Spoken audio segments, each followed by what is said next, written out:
اعوذ باللہ من الشیطان الرجیم بسم اللہ الرحمن الرحیم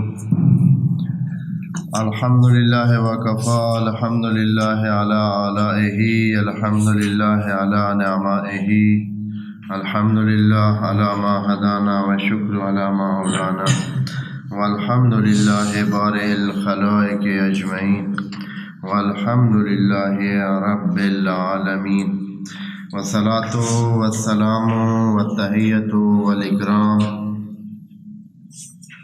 علی سیدنا و سید الانام شفیع ذنوبنا و طبیب قلوبنا مولانا و مولا العالمین رحمتا للعالمین بالقاسم محمد اللہم صل علی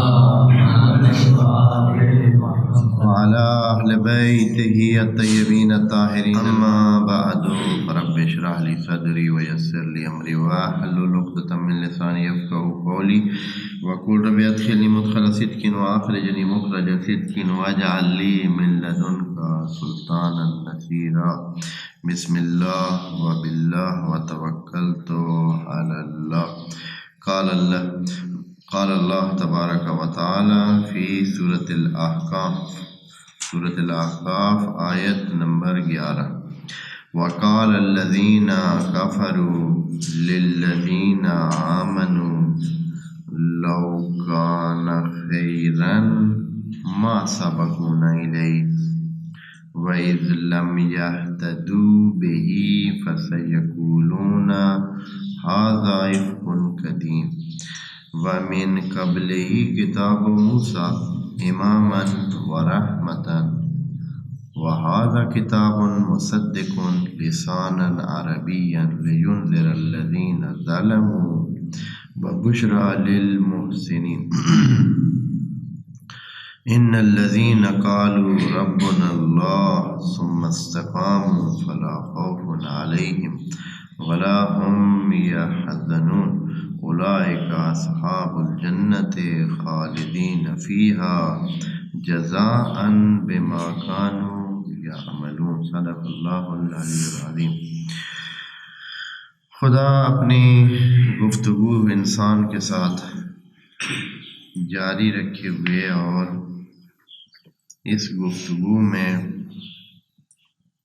کچھ ان کے بارے میں بتاتا ہے جو پہلے گزر چکے ہیں کہ انہوں نے کیا کیا، کیا پایا، کیا کھویا، کیا نقصان کیا، کتنا مانا، کتنا نہیں مانا، سبق حاصل کرنے کے لیے، عبرت حاصل کرنے کے لیے۔ اس کی وجہ یہ ہوتی ہے کہ انسان اپنی زندگی میں بھی بہت کچھ ایسا دیکھ چکا ہوتا ہے جو سبق آموز ہوتا ہے پچھلوں کی کہانیوں سے، پچھلوں کی باتوں سے۔ آپ سبق سیکھتے ہیں، آپ کے سامنے جو گزر چکے ہیں، جو پچھلے تھے لیکن آپ کے سامنے موجود تھے، کچھ ٹائم آپ کے ساتھ رہے، آپ کے سامنے رہے، پھر وہ چلے گئے، ان کی زندگی میں بہت ساری باتیں منفی تھیں، بہت ساری باتیں مثبت تھیں۔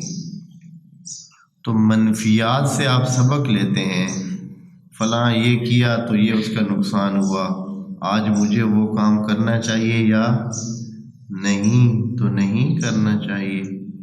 یہ سبق انسان اپنی زندگی میں بھی سیکھتا ہے اور اپنی زندگی میں اس چیز کو مد نظر رکھتا ہے۔ دوسروں کی زندگی کے احوال انسان کی نظر میں اپنی زندگی کے تعین کے لیے بہت کردار ادا کرتے ہیں۔ ہم چاہیں یا نہ چاہیں، جو کچھ ہمارے آس پاس میں ہو چکا ہوتا ہے، ہم اس سے منفی یا مثبت سبق سیکھتے ہیں۔ اور اگر کوئی نہیں سیکھتا ہے بھائی، کوئی نہیں بھی سیکھتے تو وہ ایسے ہی ہے جیسے کوئی بھیڑ بکری ہو، جیسے کوئی حیوان ہو، جیسے کوئی درخت ہو، جیسے کوئی پتھر ہو، جمادات میں سے ہو۔ جمادات میں بھی آس پاس میں جو کچھ ہوتا رہے، ان کو کیا ہے، کچھ ہوتا ہے نہیں۔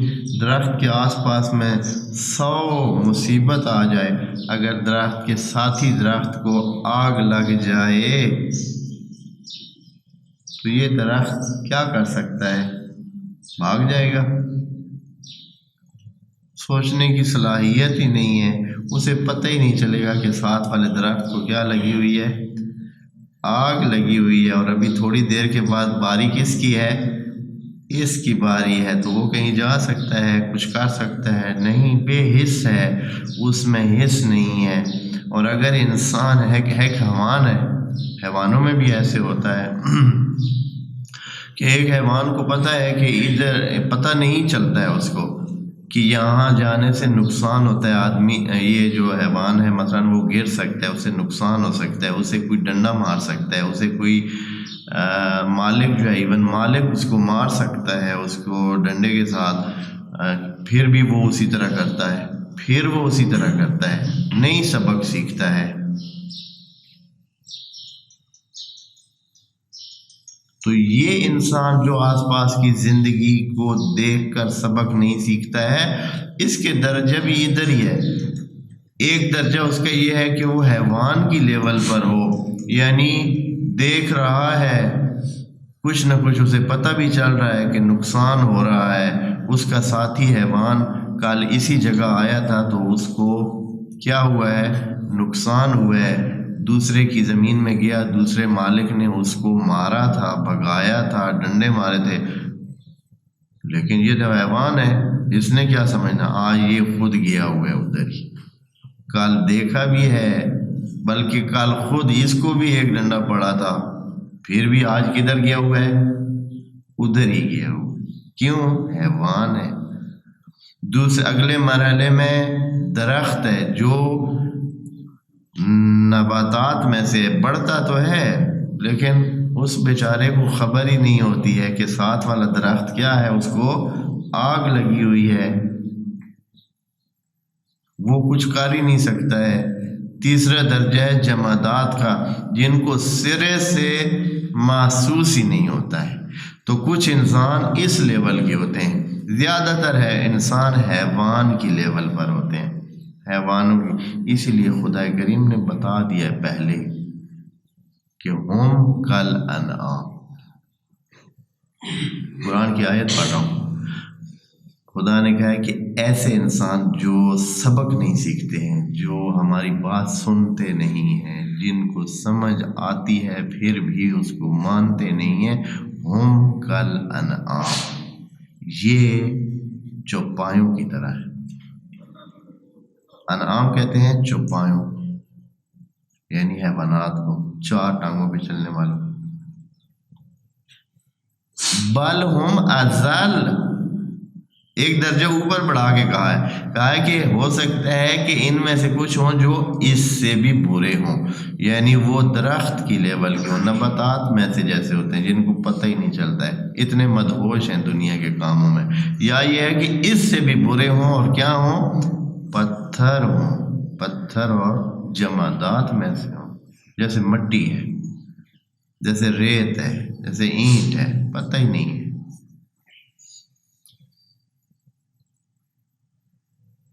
یہ قسم کے انسان ہیں مختلف، پس جو آس پاس کے واقعات سے سبق سیکھتا ہے، منفی اور مثبت دونوں سیکھتا ہے، اس کو اپنے لیے درس بناتا ہے، وہ ہوتا ہے انسان۔ اور جو نہیں، یا تو اگنور کرتا ہے، تو وہ پہلا درجہ اس کا حیوانیت کا ہے۔ اگر بالکل لا یعلم ہے، جاہل ہے، بے حس ہے، تو یا اس کا درجہ نباتات کا ہوگا، یا پھر بالکل بے حس ہے، اگر پتہ ہی نہیں ہے کہ کیا آس پاس میں ہو رہا ہے، دنیا کس لیے بنی ہے، وہ کس لیے ہے۔ ایک وجود ہے، جیسے ایک پتھر کا وجود ہوتا ہے، جیسے ایک پتھر ہوتا ہے، کبھی ڈسٹرب کرتا ہے، کبھی فائدہ مند ہو جاتا ہے، دوسرے اس کو استعمال کرتے ہیں، وہ خود کسی کام کا متعین کرنے کی صلاحیت نہیں رکھتا ہے، دوسرے اس کو استعمال کرتے ہیں۔ یہ انسان جو ہے یہ بھی اسی طرح ہوتا ہے، جو خود نہیں سمجھتا ہے، اس کو صرف وہ دوسروں کے استعمال کا ایک ٹیشو ہوتا ہے، دوسروں کے استعمال کا ایک وسیلہ ہوتا ہے، خود وہ کچھ بھی نہیں ہے، خود اس نے اپنا راستہ تعین کیا ہی نہیں ہے. اگر تعین کرتا تو اچھا راستہ متعین کرتا، وہ خود تو متعین کر ہی نہیں رہا ہے. اس کا پیٹ اس کا راستہ متعین کرتا ہے. ہاں، ادھر جانا ہے یا ادھر جانا ہے. ہاں، کون مثال کے طور پر دو جگہ ہوں، ہاں محفل ہو دو جگہ پہ، مجلس ہو دو جگہ پہ، ایک جگہ پہ صرف مجلس ہے، اچھی مجلس ہے، ایک جگہ پہ مجلس تو گزارے کی ہے لیکن ساتھ میں نیاز کا اچھا انتظام ہے. تو اب جو ہے کدھر متعین ہوگا جی؟ ہمارا راستہ کون متعین کرے گا؟ دماغ یا پیٹ؟ مختلف ہو سکتے ہیں. میں آپ کے بارے میں کچھ نہیں کہتا، آپ تو یقیناً اس مجلس میں جائیں گے جہاں علم آپ کا بڑھے، جہاں آپ کا شعور بڑھے، جہاں آپ کی ذہنی فیڈنگ ہو، جہاں آپ کے ذہن کو جو ہے غذا ملے. ہاں، لیکن ہو سکتا ہے کچھ ایسے بھی ہوں کہ بھائی چلیں جی ادھر تو کچھ بھی نہیں ہے، ادھر چلتے. ہاں، تو انسان کا راستہ جب وہ خود متعین نہ کرے عقل کی بنیاد پر اور علم کی بنیاد پر جو کہ خدا کی طرف سے ملتا ہے ہدایت کی صورت میں، تو پھر اس کا راستہ آس پاس کے حالات متعین کرتے ہیں. چاہے وہ اس کا پیٹ ہے وہ متعین کرتا ہے، یا اس کا مثال کے طور پر فرض کریں یا اس کی کوئی چیز ہے، اس کو ککڑ ہے جو اس کا راستہ متعین کرتا ہے، اس کی ٹائمنگ وہ سیٹ کرتا ہے. اس کا گھوڑا ہے یا اس نے کوئی اور چیز رکھی ہوئی ہے، کوئی مثال کے طور پر تتر بٹیر رکھا ہوا ہے، وہ اس کی زندگی کو متعین کرتا ہے کہ اس نے آج کدھر جانا ہے. ہاں جی کدھر جانا ہے؟ ہاں جی تتر کا کیا پروگرام ہے؟ آج اس کا شیڈول یہ ہے کہ آج فلاں جگہ مقابلہ ہے، فلاں جگہ جانا ہے جی، فلاں جگہ مقابلہ ہے. تو اس کی زندگی کو کون متعین کر رہا ہے؟ اس کا راستہ یہ تتر بتاتا ہے. تتر کے پاس ہے شیڈول، اس کا سارا کس کے پاس ہے؟ اس تتر کے پاس ہے. اسی طرح اور چیزیں بھی ہو سکتی ہیں. انسان کے راستہ اگر عقل اور خدا کی ہدایت اور علم نہ متعین کرے تو یقیناً خدا اس کو ایسے حالات پہ چھوڑتا ہے کہ سارا دن اپنی سائیکل کو پالش کرتا رہے گا، سارا دن اپنے کتے کو جو ہے ادھر ادھر یہ وہ نہلاتا رہے گا، شیمپو کرتا رہے گا. اللہ کا بندہ نہیں بنے گا تو کتے کا بندہ بنا دیا جائے گا. کسی چیز کا بندہ بنا دیا جائے گا، ضروری نہیں ہے کسی، ہو سکتا ہے کسی انسان کا ہی بندہ بنا دے. ہاں، صنم کی گلیوں میں پھر رہے، ہو سکتا ہے نا، صنم کی گلیوں میں چکر لگا رہا ہے بھائی. اچھا، یہ واقعات انسان کی زندگی متعین کرتے ہیں. خدا کریم اس لیے پچھلی قوموں کے واقعات ہمارے سامنے رکھتا ہے، ان کی باتیں ہمارے سامنے رکھتا ہے کہ اے انسانوں پچھلوں نے یہ کیا ہے، آپ کا کیا خیال ہے؟ وَقَالَ الَّذِينَ كَفَرُوا، آیت نمبر 11 سورہ احقاف. وَقَالَ الَّذِينَ كَفَرُوا لِلَّذِينَ آمَنُوا، یہ لِلَّذِينَ آمَنُوا ان کے بارے میں نہیں ہے، ان کے بارے میں بلکہ ان کو نہیں کہا، یہ آمنو کو، یہ جو ایمان ہے ان کو نہیں کہا ہے، ان کے بارے میں کہا ہے. وَقَالَ الَّذِينَ كَفَرُوا لِلَّذِينَ آمَنُوا یعنی ان کے بارے میں کہا، ہاں کہ وہ جو ایمان لے آئے ہیں ان کے بارے میں ان کا نظریہ کیا تھا؟ ان کا نظریہ یہ تھا لَوْ كَانَ خَيْرًا، اگر یہ راستہ ٹھیک ہوتا، ما سبقونا الیہ، تو یہ لوگ ہم سے سبقت حاصل نہ کرتے. یہ ہو سکتا ہے یہ سیانے، ہم تو شہر کے بڑے سیانے، بڑے لوگ، سمجھدار، اگوان،